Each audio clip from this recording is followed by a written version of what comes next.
fulfilling the promise I made in the article Where to Begin.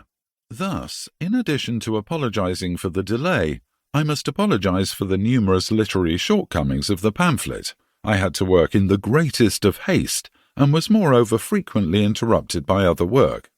The examination of the 3 questions mentioned above still constitutes the main theme of this pamphlet, but I found it necessary to begin with 2 questions of a more general nature, viz., why an innocent and natural slogan like freedom of criticism should be a real fighting challenge for us, and why we cannot come to an understanding even on the fundamental question of the role of social democrats in relation to the spontaneous mass movement.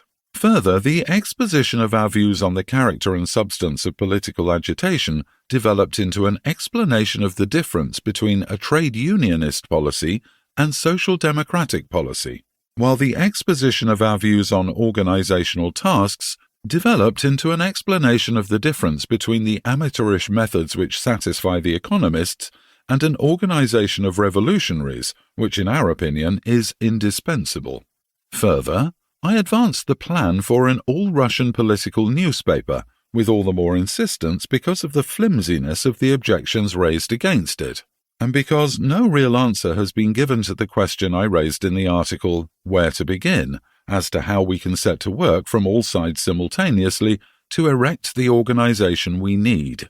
Finally, in the concluding part of this pamphlet, I hope to show that we did all we could to prevent a decisive rupture with the economists, which nevertheless proved inevitable, that the Рабочий diela has acquired a special significance, a historical significance, if you will, because it most fully and most graphically expressed not consistent economism, but the confusion and vacillation which constitute the distinguishing feature of a whole period in the history of the Russian social democratic movement, and that therefore the controversy with the Рабочий diela, which may at first sight seem to be waged in too excessive detail, also acquires significance, for we can make no progress until we finally put an end to this period.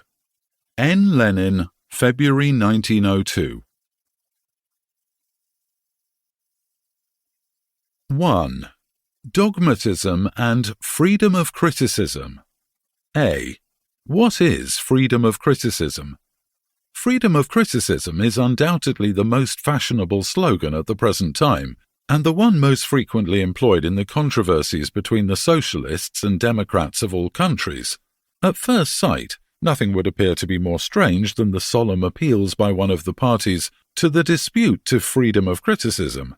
Have voices been raised in the advance parties against the constitutional law of the majority of European countries, which guarantees freedom to science and scientific investigation?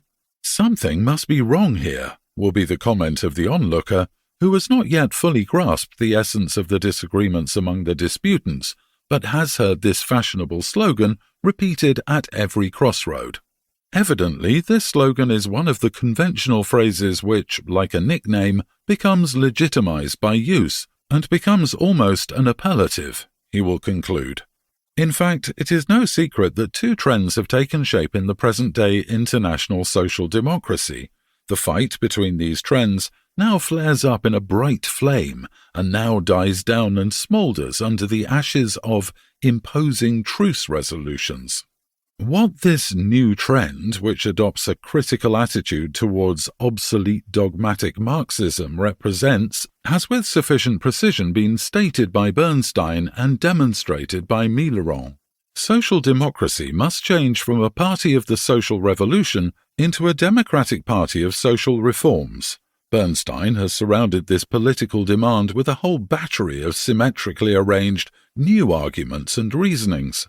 The possibility of putting socialism on a scientific basis and of proving from the point of view of the materialist conception of history that it is necessary and inevitable was denied, as was also the growing impoverishment, proletarianization and intensification of capitalist contradictions. The very conception, ultimate aim, was declared to be unsound, and the idea of the dictatorship of the proletariat was absolutely rejected. It was denied that there is any counter-distinction in principle between liberalism and socialism. The theory of the class struggle was rejected on the grounds that it could not be applied.